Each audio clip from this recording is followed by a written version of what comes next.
I don't like having to run 3-minute ads. And I'm probably the only person on commentary that does between matches, aren't I? Yeah. I'm not sure, like, whether most people would have access to that button. Like, that's not just a mod thing, I think. That's an editor thing, probably. That is true. You do have to have the editor permissions, so I might be one of the few people that actually has access to that button. But basically, I do it exactly for the reasons that I said. Is that it kills pre-rolls, which is really nice when you're in a race. I don't want people to have to go, oh, there's a race. Click. I have to wait a minute and a half to watch this while the race might be finishing in that time. I'd rather have it, you click on the channel and you're good to go. So I do kill the pre-holes. Yay.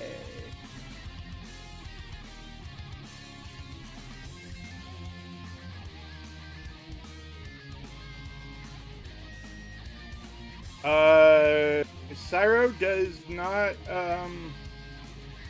doesn't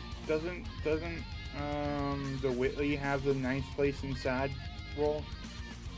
Did we kill that roll? Did it get died in a purge or something? Last year Whitley didn't take 9th place ever. Oh, the Whitley. Okay, no, Arcbliss didn't take the 9th place. Oh yeah, Arcbliss. When Arcbliss have the roll. Arcbliss has the repeatedly 9th place inside roll. Sure, yeah, still has it.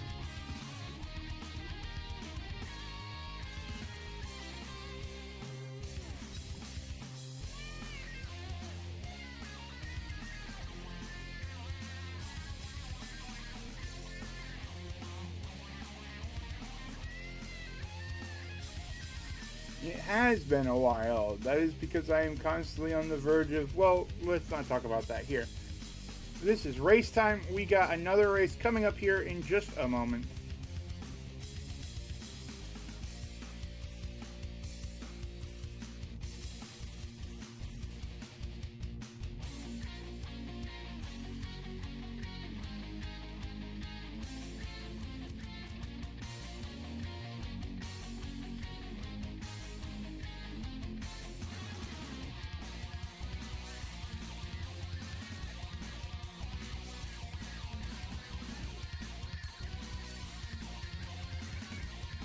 Gives me time to check up on Discord and everything, verify what's going on all over the world around me.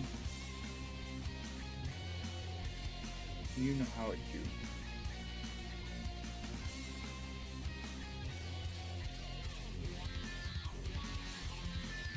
Mega number both of those things. We just had a match and we're gonna have another one.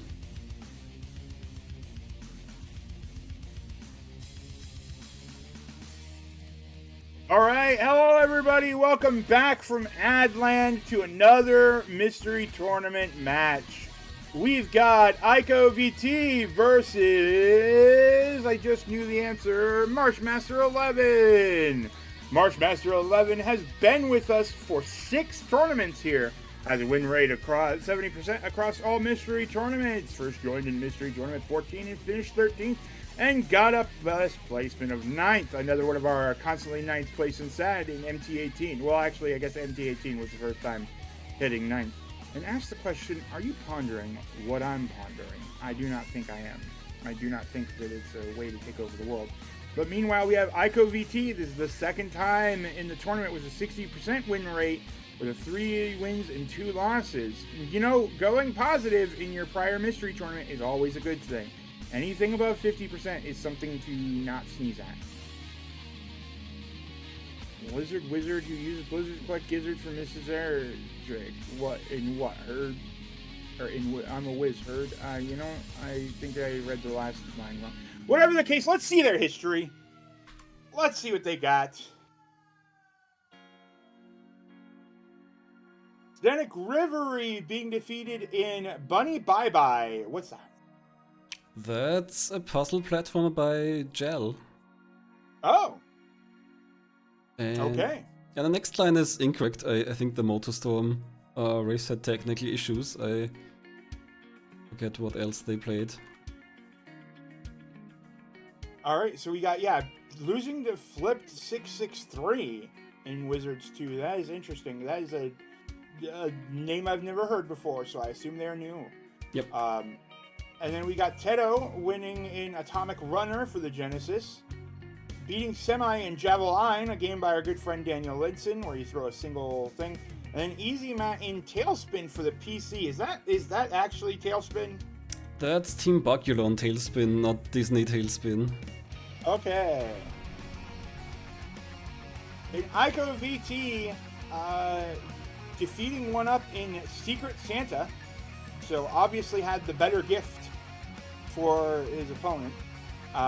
Blade Twin Swords, losing to Blade Twin Swords in the GG Series Assault Buster on Nintendo DSi. What? Yeah, it's a shooter.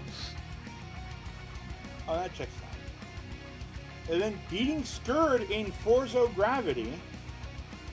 Beating Muware in Septile. Muware, hey, your shame's on display. Nothing, there's no shame in it. And then beating Lizard Mantooth in It's Mr. Pants, the game that I just commented on. So, these two player skills. MarshMaster has been joining Mystery Tournament for a while. Has shown off to be a pretty strong competitor in both Mystery Tournament and I believe in Cusa Grande as well, actually. Very good at dealing with games and has a tendency to, when MarshMaster's good at a game, they tend to be really good. Aiko, fairly new, fairly strong competitor, also has a 70% chance of sleeping on the mic, but has been joining a lot of our randos and been a part of the community in a way for a while. So we're definitely going to see how these two contend with each other. How are they doing with the setup? Looks like they might have some tech issues. Possibly gonna redraw the game, we'll see. All right.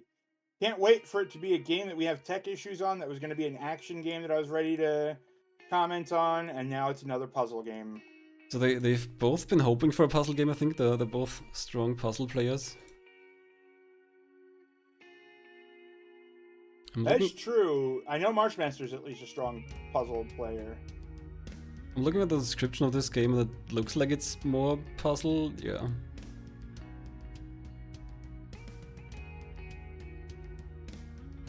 If we're keeping this game, I think they might both be happy.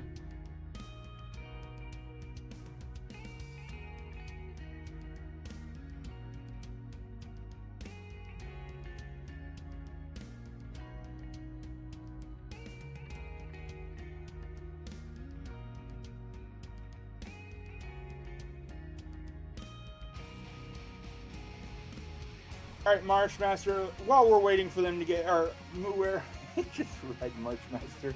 My ADHD is very good at making things say words correctly. Anyway, what I was going to joke about is, let's build, conceptually, the perfect Mystery Tournament game here on Commentary while we wait. So what do you think makes for the best mystery game ever?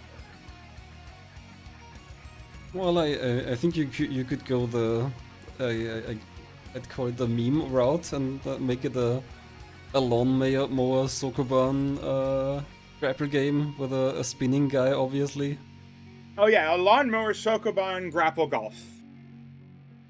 So we strike the mower, and it's going to mow the grass along the path, and we can at any point grapple onto things in order to change the trajectory that the mower is going, and then when it eventually stops, you need to strike it again. Sounds great. Now you just need a developer. Oh well, there we go. We've done it. We have the perfect mystery game. Hit the lawnmower, grapple around, get on it. Yeah, otherwise I generally think yeah, a great mystery game is something with like a large range of possible skills, like where a strong player can really get a lot out of it. Yeah, I'd say one. I'd say a reasonable, first thing I would say is setbacks cost you, but not too much. We don't want penalty for failure to be a nothing burger, but we don't want it to be so far that it sets you back all the way. One screen games, I think, are good about this, typically. Something like N, for instance, or N+, where you have the one single screen that you're working with. Those tend to be pretty good about not setting you too far back. 2, we need good movement tech. That's very obvious. We don't need secret moves like Celeste, you know, because Celeste has incredible movement, but you're not going to learn about dashing into the ground and then leaping in order to maintain momentum of the dash into another dash. We're not going to learn how to do super jumps in the middle of the mystery tournament. So we got to have good movement, probably a few good dashes, probably a few good things. Honestly, if I had to go with a movement that would work, I would pull up something like Rogue Legacy 2. And that might just be because I'm playing it a lot. The Rogue Legacy 2 has dashes that you can use to get through certain objects that are like otherwise will hurt you, so you have to use dashes in those specific times, and spin kicks where you press down and jump in order to kick off the thing below you and hop up. So we're definitely looking at that. What do you think so far? What I was looking up in the meantime, while I was partially listening to you, is we actually have a set of guidelines for MT submissions, which I think covers some of this. We sure do. It covers more of the negative aspects, so things we don't want. Which one of the things you mentioned is like, if you make a mistake, it should set you back, but not too far. So we don't want hard game overs, but we also don't want, like, a lot of arcade games have this problem where you could just put in another quarter and keep going from exactly the same spot, and so yeah, so we losing definitely want to has avoid no that. consequences there. The other thing is, of course, we want linearity, but we want linearity to. We don't necessarily have to have perfect linearity, right? We don't necessarily have to have that one direction is the only way to go. You can have something like Sonic, where there's like 3 different tiers to the level, and you are benefited or penalized based on how long or what tier you're kind of on, whether or not you played well. Like it's Sonic, a lot of people argue that Sonic has poor level design, and I argue that Sonic has great level design, because the main argument that you hear about Sonic is that it penalizes you for going fast. Sonic penalizes you for going fast poorly. If you go fast and you react, you're staying on the top faster route. If you run into issues because you didn't jump correctly, you weren't aware of the stage, you didn't practice it, you fall down a tier and it gets harder, but you're still not on the bottom of the stage. So you're able to recover, head back to the top tier, or once again whiff and you're on the bottom tier. A lot of Sonic levels get designed with either 2 or 3 tiers in mind there, with the bottom of the game being the hardest. So a lot of people think that it's a game that penalizes you for going fast, when it's a game that penalizes you for going fast poorly and rewards you for being quick. And rewards you for being precise while being quick with easier routes. And you can apply that design to our you can apply that same design to a mystery tournament race, where you have the 3 tiers, where it's not necessarily that it's a 50-50 chance that you go the wrong way. It's more of a, if you did poorly, you end up in the harder spot. You end up in a pit that's a little bit harder to get out of, but not an actual death pit, basically. And if I think of my Sonic experience, I think if you're blind, you're probably not gonna stay on the high path, like you're gonna run into something or fall off. Oh, absolutely, but it does something really important for older games. It provides replay value. This was a lot more important back in the day, when we had what game we had and we called it a day, right? Like, back when I was a kid, I didn't even own half of my games. I learned very young age that I don't need to own games if my friends own games. So when you have such a limited selection of games like we did in the past, you have a lot of needing to apply some replayability to it. And Sonic did have those replayable of trying to get back and figure out the good routing and everything in order to do it correctly. You could play the game 3 times and see new things every time. Whereas nowadays, a lot of games, you just kind of want to get through them and be like, cool, that was a fun experience, and then I'm going to go pick up another game because there's literally 1,700 games in my Steam library right now. What?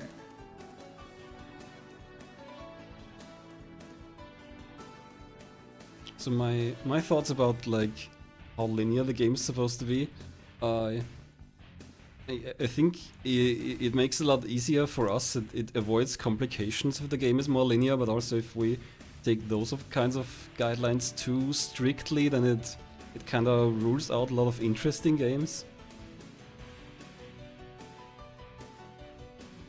Definitely. I think that a really interesting example of how routing on the fly works when you have a more complicated thing is a game we used to see in Mystery Tournament a few times is Bird's Eye by Daniel Linson. Bird's Eye is a game where you have a fisheye lens on your character and you can see the entire game laid out on one screen. But the fisheye lens lets you see it larger and more how you actually interact with it when you're in the area. So it's a bigger area than you actually think it is, basically. But you can see everywhere you need to go, everything you need to do way ahead of time and make those routing decisions on the fly in a game that's fully non-linear and you can approach it any way, basically.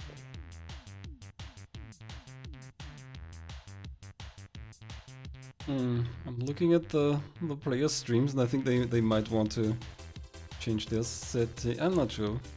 I wonder if the pastebin says, yeah, well, it's not really a tech issue, but we've got a special platform here. I wonder if the pastebin says anything about that.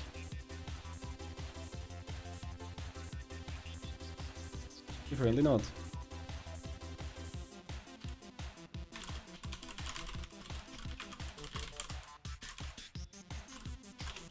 Russ, is that really all we need? We just need penalties that aren't so dire. Good movement that can be simple to understand all your options, but complicated in a fun way where you're able to like interact with it in ways that are spelled out, like no secret movement tech, but good movement tech, and a certain degree of linearity as well. It's got to be a puzzle platformer, right? Like, it's not just a platformer, it's got to be a puzzle platformer, because those tend to be some of the best races. IMO. Is this where I'm suddenly seeing a lot of torches outside my door? This might have been my last bad take.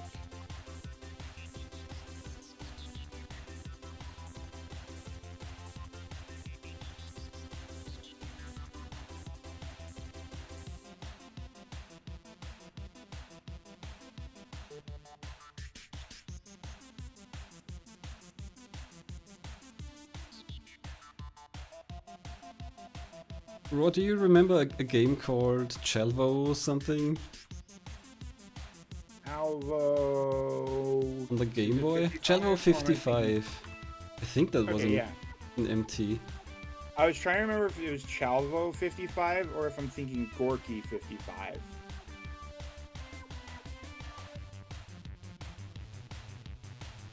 I'm trying to remember the game.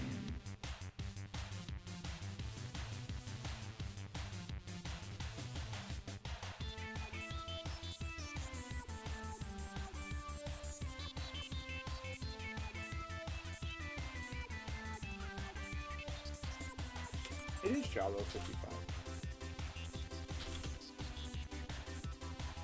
Yeah. This game.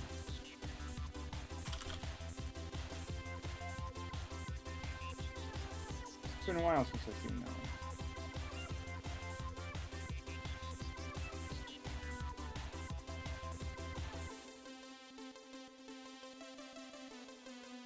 Looks like I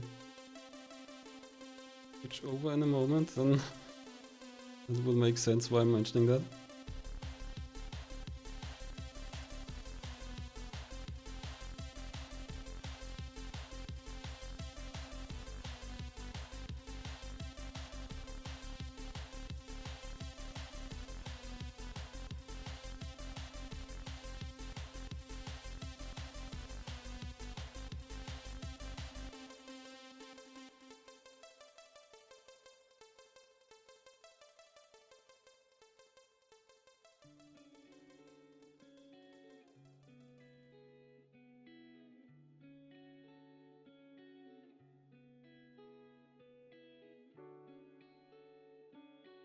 Alright, I think there might possibly be some recropping, but let's have a look at the game.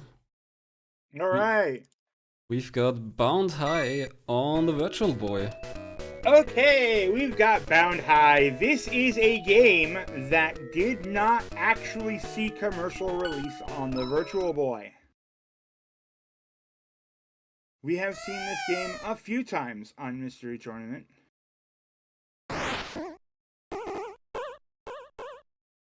And I noticed on the screen here it says Adventure of Chalvo, and I think this is kind of a sequel of Chalvo 55, although that's a side view platformer. This one is not. You know, no, I'm looking at it. Yeah, that does look like Chalvo on the front.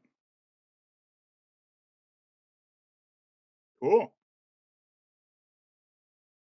So yeah, the Virtual Boy only released 14 games in North America, by the way.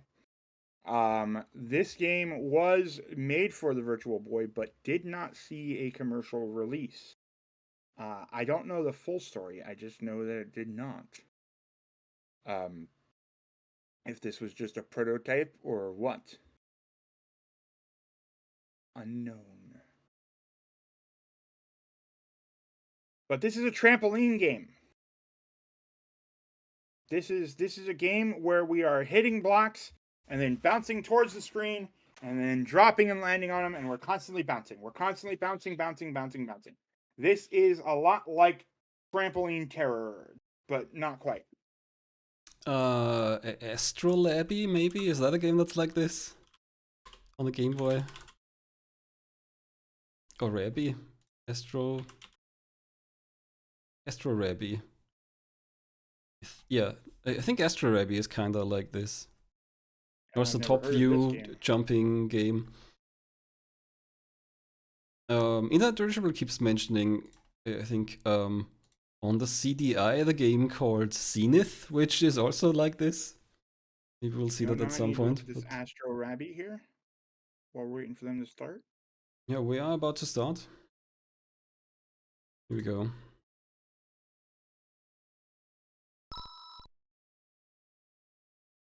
The Adventure of Chalvo, and there's Chalvo, our character, and he's transparent because we kind of want to see what's happening under him. Yeah, not exactly. Astro-Rabby is an auto-scroll with similar mechanics, but top down and you jump. But yeah, this is Bound High. We need to kill the enemies, don't fall in the pit, constantly bounce. Get Happy Robot that dances back and forth. Like, look at this robot. He happy back and forth. I think both players are playing with only the left side here, so Virtual Boy of course has two screens with slightly different view to create a 3D image. But that's kinda not great if you don't have a special screen. Yeah, I think I can now see why this game didn't make production. This is a very nausea-inducing game if you have this in 3D. Without some sort of motion around you to fix the equilibrium that you will be dealing with, you will absolutely get sick playing this game. Well, so some VR games I think have some kind of fixture, like your nose or something, just that there's a fixed point you can focus on. And here we've got the character actually in a pretty static position. Yeah, the 3D motion sickness was a contender for problem of the VR for a while. Like, I got an Oculus Rift dev kit too, before the rest of the Oculus Rift in VR had gotten big, and I played Euro Truck Simulator on it, and boy howdy did I instantly get sick the moment I hit the game in reverse. So there's a lot of stuff, like early prototype VR, or early VR releases started doing you're in one spot, you don't actually move, you just interact with things as if you're standing in one spot. A good example of that is the Aperture Labs VR game, where you don't do that, and it took a while to kind of hack a little bit of how do we allow for motion in a VR game to not cause rampant sick. And we didn't have those considerations back when the Virtual Boy had been released. It was still new and interesting technology, but it was also ultimately doomed to fail, as we know. MarshMaster stage has an actual slot machine. I'm not sure it did much, but interesting. I was curious if it actually activates. So I haven't really kept track who's ahead. I think I've seen MarshMaster stage on AiCo's side already with these, I don't know, wire connections.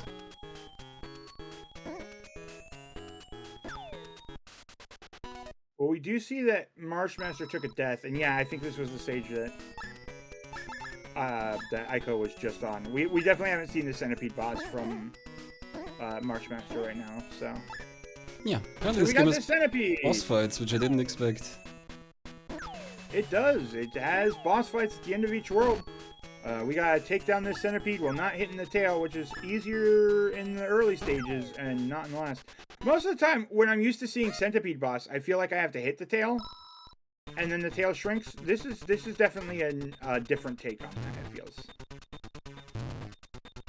And MarshMaster now battling the centipede as well. Oh nice, very close together still. Now, it looks like taking damage doesn't actually hurt you, it just stuns you, and that might cause you to go off a ledge. But MarshMaster very cleanly mopping up this fight so far. AiCo on this one segment left, but MarshMaster has two. Oh, both of them have. No, they're regenerating! Oh, MarshMaster taking out two. MarshMaster, only the head is left. AiCo has let some segments regenerate, now also down to the head. Now what's this sparkly thing do? Is that a bad thing to land on, or...? I don't know. Not sure we've seen them. You got bonus stage, and immediately MarshMaster throws himself off the cliff because that's what you do during bonus stages. Yeah, it's definitely one of those mystery tips. Bonus stages are probably a waste of time. We've seen them banishing Racer that they were actually useful and short. AiCo also jumping off. Internet Dirigible mentioning that neither went with the blinding Virtual Boy Red. Fun fact, the red is a very calculated decision by Nintendo as to what color the Virtual Boy was, and it is actually scientifically the correct answer. Red light in the middle of a darkness strains your eyes significantly less than white or blue. In fact, at night, it's recommended that if you want to save your eyesight and see things better when you use a flashlight, is to put a red filter over it in order to make things a little bit less straining for your eyes. So Nintendo did actually do their research into what color of lighting should actually be used for the Virtual Boy. I thought it's just that red LEDs were a lot more common and cheap back then, but the eyesight thing makes sense. I mean, there are red filters for screens and so on. Yeah, because especially when you're when you have somebody that you're putting in your eyes in a black box with pure darkness, with nothing but a single point of red, it wouldn't surprise me. So what? I guess we're saying that red was picked because it was cheap. Because early LEDs were red, and the other colors were more expensive to make. So that's the reason I heard. But you're not wrong that red is probably good in darkness. Like, you've got these redshift filters, or yeah, on a smartphone or tablet or so. Nintendo conveniently stumbled upon the correct answer. I'm not sure it really helps your eyesight with the Virtual Boy. Like, people have complained about it straining the eyes, I think. It does cause less eye strain in the long run, but the Virtual Boy also probably wasn't designed with the long run in mind, especially since the thing tells you to take a break every like 15 minutes or so while playing it. I don't know, the Virtual Boy is generally a baffling design. Oh, MarshMaster really high, getting some kind of charge attack.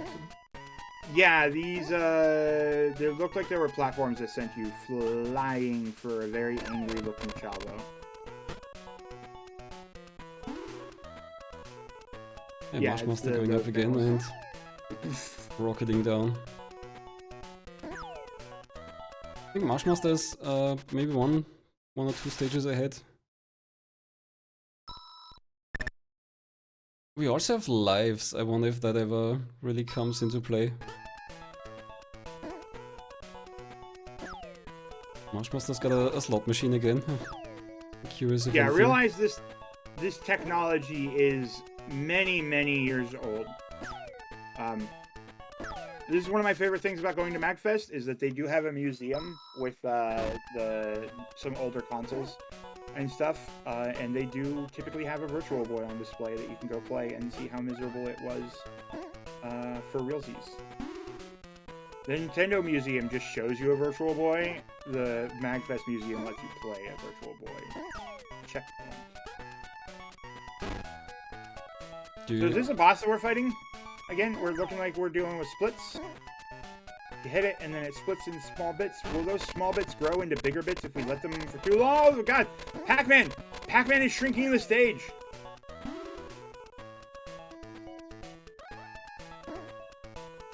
Ooh. Strong hit by MarshMaster. Taking out the big enemy. It looks like that might be how you have to take out the big enemy. Oh, did Aiko lose all his lives, maybe? Oh.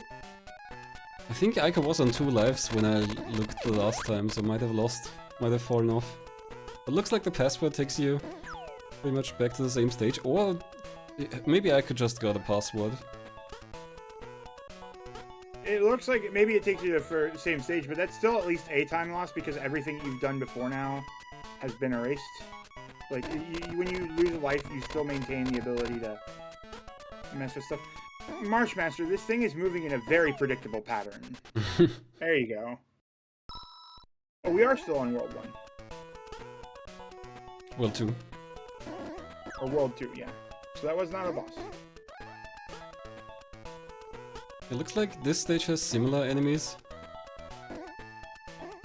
that you have to push off, but they're also kinda trying to push you off. So, this stage looks like, I believe when Marsh landed on an arrow, it reversed the arrow. And the problem is that the arrows are absolutely pushing the enemies back onto the field. So you have to hit the arrow in order to change direction of the arrow and actually be able to push these guys off. I don't think Marsh is kind of keyed into... Okay, maybe Marsh has just keyed into that. There we go, yeah. Marsh has figured it out. We need to hit the arrows in order to create the possibility of removal. It's a lot of work having to change every single arrow. I thought maybe there's a button that changes all of them. MarshMaster jumped on the... kind of a button or something on the right side. I thought maybe that's for that, but no. Like also, you know? Well, figuring out that you just need to move a couple of them in order to make some bigger spaces is a good play. You don't want to spend all your time creating a bunch of buttons. So, Aiko needing to realize the same thing that MarshMaster just did. This one... Okay, so those are stunning platforms. Those ones hurt.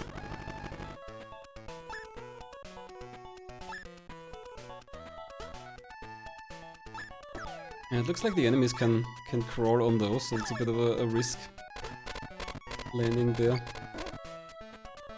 Trying to hit an enemy, but maybe it's not right under you anymore and you take a shock.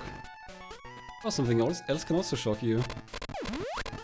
Yeah, it looks like it's that enemy there is able to flicker, and that looks like that's what's causing that. Yeah, it sure is. MarshMaster getting into dangerous territory here. But we're able to knock out those. So, and Pac-Man's coming through. But we're good. We're good. Spawning. Now it's a boss stage. So Aiko still hasn't figured out the arrows. Is kind of sort of managing to beat these guys by using the diagonals? Yeah, it's pushing them out in the corner. Oh, I don't know how they got them out, because right now it's not really happening, but there are only 2 left. Also, MarshMaster taking down this boss really quickly. Did MarshMaster just break the floor there? That looked like a special thing. No, it looked like he just hit the guy 3 times. Okay.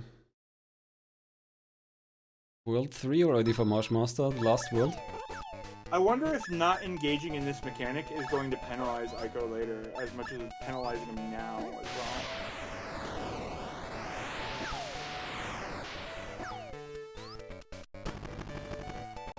Aiko does have a flipped arrow up there, maybe that's how he got the enemies out. Yeah, I think that one might have been hit conveniently. I'm not convinced that that Aiko figured that out. Yeah. Alright, so now we're dealing with wind. Hello, wind. Oh, when you die, the enemies don't maintain being dead. You do have to restart the entire stage. Okay. I think we've had a windy stage like this in World 2 as well. Marsh, very far on the outside there. It also looks like, depending on how you hit the enemies, they might not pop you up high enough. And if you get a string of bad hits on the enemies, your jump range is going to be decreased quite a bit. Now, how did MarshMaster just pop one and it created this giant oh, because they do have a little explosion around them. Oh, they're going to infinitely respawn until you do a chain. What the heck? Oh, you have to clear all of them in one hit here? It looks like you, or at least close to.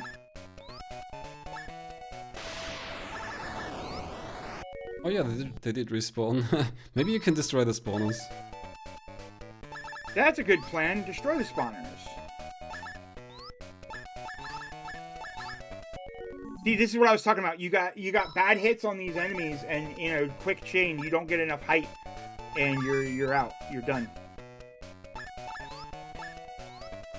Yeah, MarshMaster falling quickly to the side again. There's just a lot of enemies here.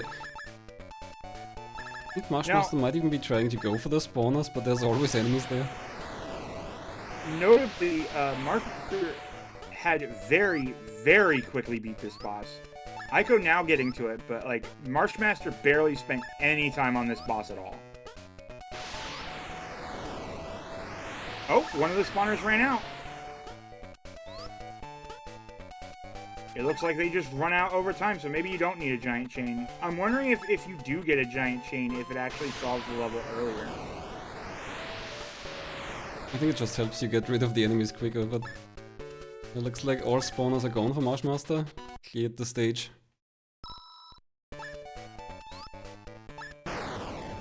Oh, that's a big bomb. Big boom.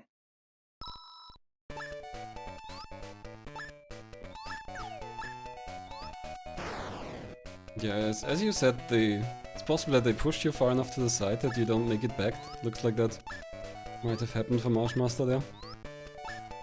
Aiko now on the many enemies spawning stage. Okay, I was hoping to see a speedrun and see if that might be the case, but there was one speedrun submitted 3 years ago, it was time of 22M. I'm going to assume that that is not optimized. That is just a board snipe.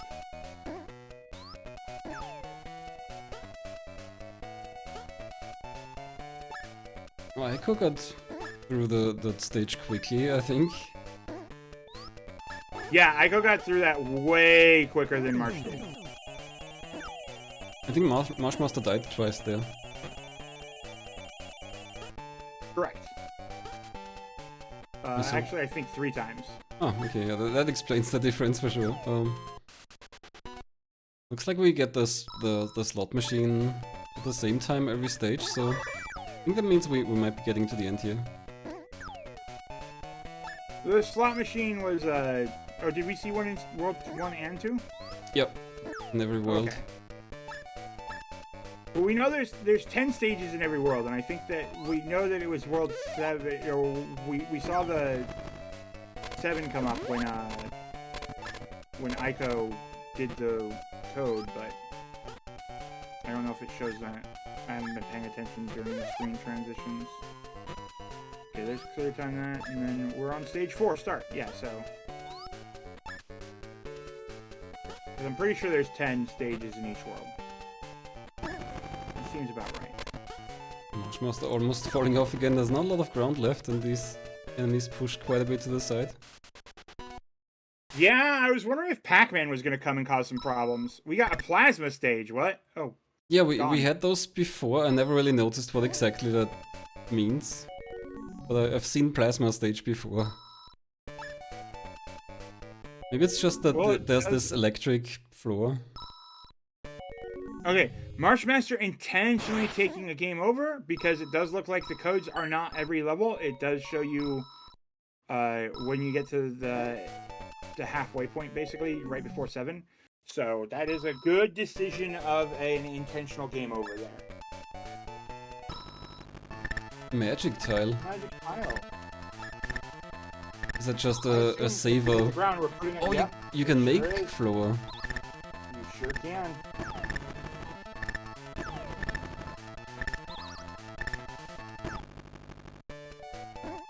It is absolutely a ball saver, and it's a question of whether or not you want that to happen too much, because... Alright, you gotta hit that. You can't take this guy out like this. There is a bound high tile over there. You gotta use it. Marsh seems to be convinced that we can take this guy off. There we go. Bounding high and bam. Okay, that's the name of the game. And AiCo's almost also here. But with 1 life. 0 lives. Okay. It's entirely possible that this turns around. Okay, taking the death. Taking the death. Just take the intentional game over.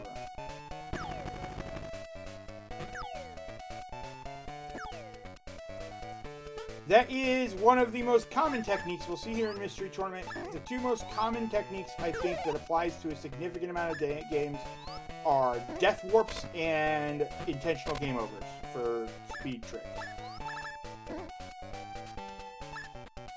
I'm not sure I see Racer's death warp a lot. That would be interesting. That's a high level play. You think so?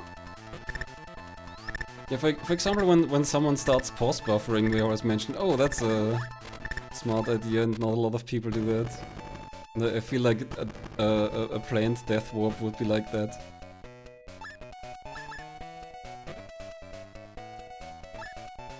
MarshMaster Oh man, I death warp in games all the time when I have the opportunity to. There's Pac-Man. Yeah, he's being a jerk. I wonder if you have to summon him somehow, or maybe he's a sudden death kind of mechanic. He's a sudden death mechanic. If you're taking too long, he shows up and starts eating the field, giving you less place to work with.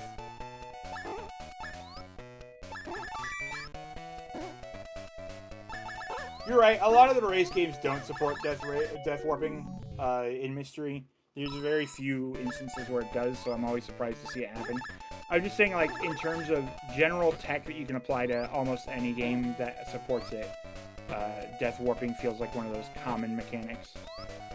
So, it looks like this time we do need to knock them off the cliff. We don't have a bound high tile. We're also seeing a lot of these bigger chain reactions. I think they pushed MarshMaster off earlier. Oh, those chain reactions are also pushing the big guys stronger. So, right now we're trying to destroy the big guys, and doing it with just landing on them, not the greatest idea. We could have used the small guys to push the big guys into the hole. Oh, we got one of the big guys. AiCo's also on this stage, and only has the big guys left. Did he already get rid of all the enemies? Yeah. Then he's gonna have a harder time hitting the big guys, I guess. Magic tile does not seem what I want in this stage. Oh, no, so close. Go there, go there, go there.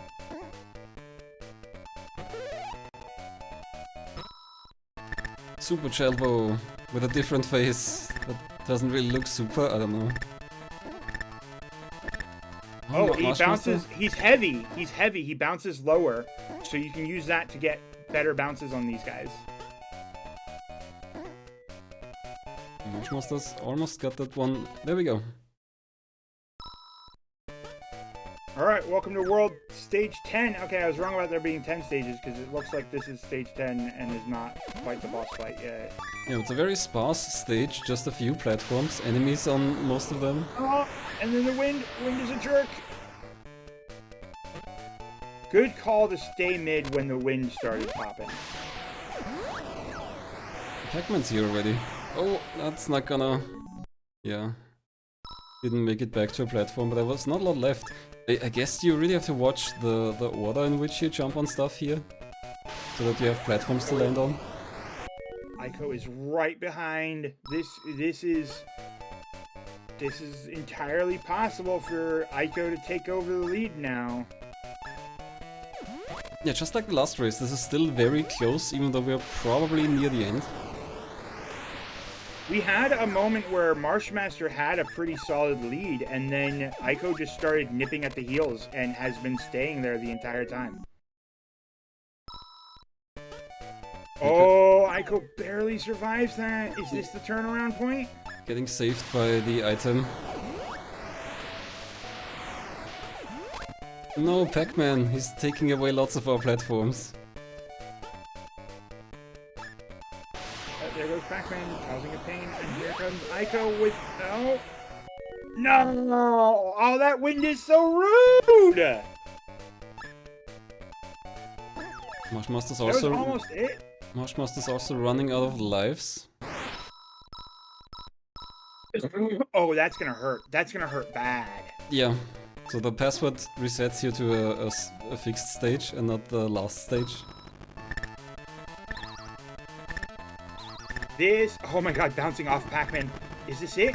Is Aiko gonna take the massive, like, technically is in the lead, but... Here we go? No, wait, what? Yes! Yeah, oh, here's okay. it. Not sure if there was an enemy there at the end, but yeah. Aiko I at the boss. think that Pac-Man counted. It looks like Pac-Man was there on the stage and counted as a enemy until he got gone. But I could be wrong. So if Aiko can clear the boss, it's a decisive win. Yeah, that game over for Marsh hurts.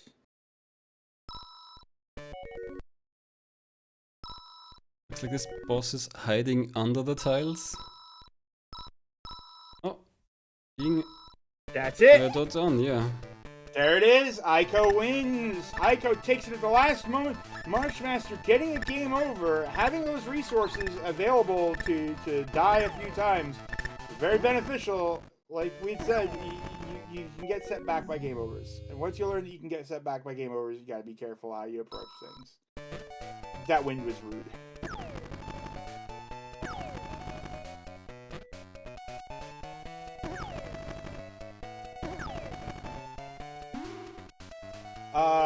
That wind was rude, yo! Holy. Aiko, hello. Hi. Congratulations, you bounded higher than MarshMaster did. I apparently did.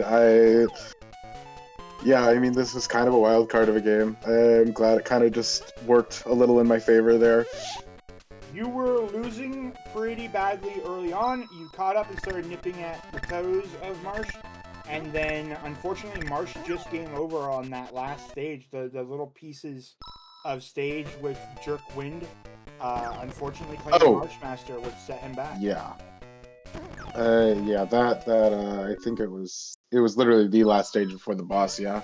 Yeah. That one was not nice. I was not really happy when I lost with literally one enemy left and I barely just fell off before I could hit it. I thought you were Yeah. going to die at the very end too when you were whiffing the platform and it hadn't given No. you the stage clear yet. Yeah, it just like pranked me and didn't stage clear me until like I was about to die and I was like, please, no. Yeah, I think it was because Pac-Man was still on the stage, so like it Yeah. counts Pac-Man as an enemy. Which that would have been an even meaner way to die than with just one of the clear guys left on the screen somehow. I mean, to be fair, the mean ways to die here are definitely the wind. The wind sucks. Having wind on that stage is rude. Now, No, that was, yeah. did you actually figure out what the Lucky Star power-up does? No! God, no. Like, I mean, I couldn't really tell, because I only used it twice ever, I think, and I mean, one of the times was, like, that one stage that had just those two big guys, like, right in the middle that you kind of had to make a hole and push them off, and just, like, I don't know, it just didn't really seem to do anything special to me. Yeah, there's also the big Chelvo power-up on that stage, which helps for shoving around. It definitely looks like what you're supposed to do early on is use the popping of the slimes to shove them. I mean, yeah, like, that's kind of what I figured, but that also seemed, like, a little bit luck-based, just because, I mean, I think it's based on the way that they're facing when you, like, bounce on them, and then it just kind of... No, you exert force. You definitely exert force in the direction that you land. It doesn't matter which direction they're facing. It's definitely... Is that how they shot out? Yeah, I couldn't fully tell. I kind of was more focused on just, okay, I've bounced on them. Where can I safely bounce to next? Or who do I target next? Rather than, like... yeah, which makes that... Oh, God, that makes that wind stage even ruder, because then, like... Most of the time, you're only bouncing outwards, so you don't really get many combos. Yeah, like, if you're not thinking about it. A thing that you can note is that, like, if you hit the enemy's dead center, you get the highest bounce. If you hit them on the side a bit, you can end up with a lot of loss reduction in your height. And if you hit, like, 3 enemies, you'll end up with a very, very short jump if you did not position them correctly. Yeah, I was gonna say, I realized it talked about it in the Facespin, but yeah, I was gonna say it definitely, like, does take physics, like, pretty literally, where it's just, like, you will shoot out less and less high and more outwards the less on target you are. Yeah. Like, the game absolutely works physics-wise when you realize it is orbs hitting orbs. Oh, yeah.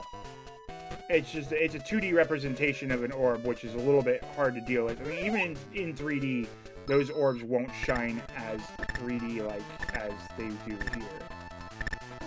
So MarshMaster picked up the Lucky Star, and I still just don't see what it does.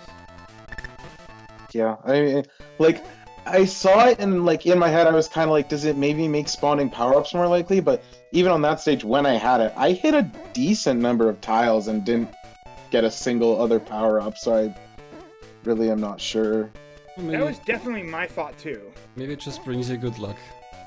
Yeah, maybe it's that. Maybe that's all you need. And maybe getting Lucky Stars was what I needed to win this race. I don't know.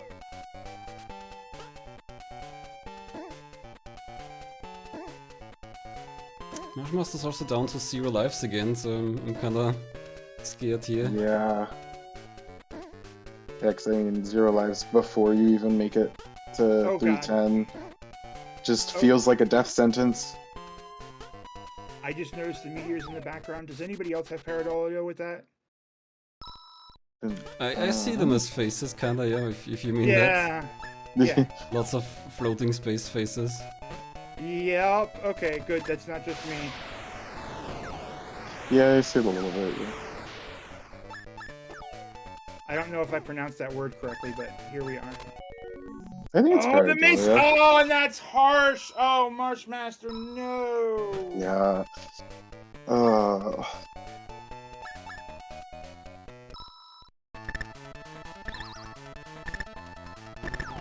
That Kyle on this stage feels weird. You're like, oh, I don't Yeah, want that's brutal though. Even with the magic tile, just getting bounced, like knocked back enough that it just like still punishes you. Well, you managed to take the win. You survived better. Your one death was you got a game over once, and that was on. Well, it was an intentional game over. It looked like because you. Had I did two intentional game overs on both 2-7 and 3-7, I believe. Yeah. Okay. So that's definitely. Marsh did the same thing. Marsh got to 3-7. Got all the way through to 3-7 without a problem, and then looked like they died once by accident on 3-7, and then immediately took the intentional. Yeah, I was gonna say, like, with 2-7, I kind of was like, there was half a second where I was like, well, maybe I could just keep going and not worry about it. And I was like, nah, why not? It's just technically more effective this way. 3, I got to 3-7.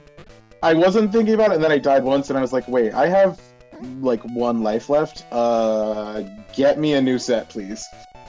I mean, it's a good heads-up play that you don't see as many racers doing as I feel like they should. Taking the intentional game over resets your resources, because, like, that's the thing to note, is that your deaths, your life, your health, all that, those are resources.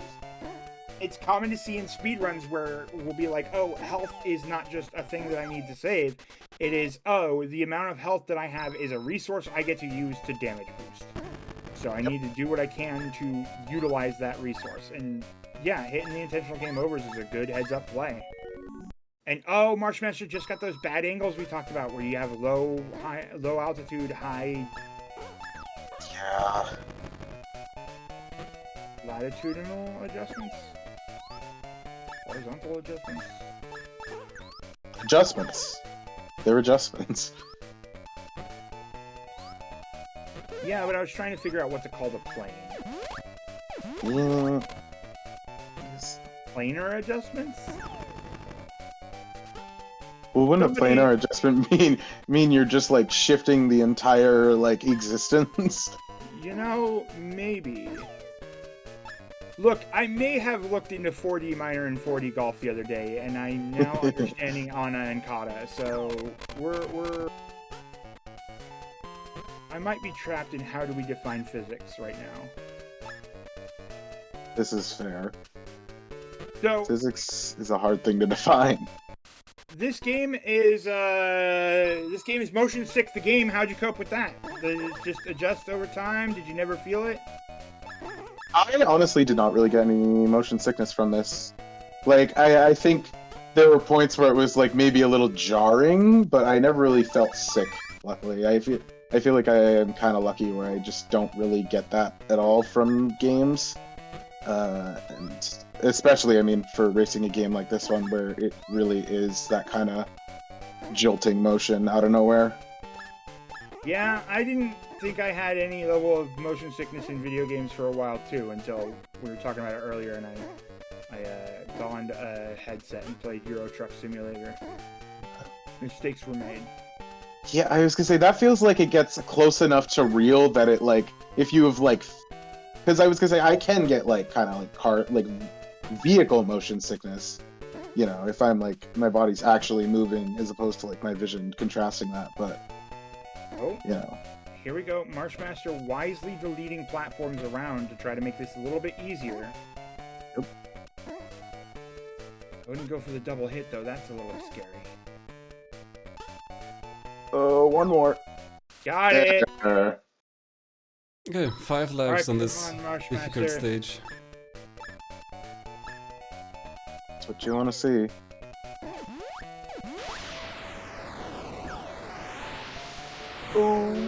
I don't know if this is a wise decision going for, like, when the wind's blowing, that is center time. Yeah, that was pretty much my way of going about it. Like, I literally was like, I need to get as close to center as I can to just survive the wind and then keep bouncing. But also, Pac-Man comes out pretty early in this stage, like that. Oh, Pac-Man just ate out, that enemy. Yeah, he comes out pretty frequently. He'll eat up the tiles and the enemies, and it'll just be a time. When he comes out in the center, though, like that, it's not not a favorite. Thank you, Pac-Man. Oh, I think MarshMaster's... one more shot. Pac-Man's here. No! No, Pac-Man's here! Counts. Okay, Oh, All right. I don't know if that stage just does that to you or if that is Pac-Man, but Yeah, I don't know. Now that it's happened to both of us, I don't like it either way. But yeah, I was gonna say, as long as Marsh understands what to do with this boss, and yeah, it seems like it. I mean, this one was super straightforward.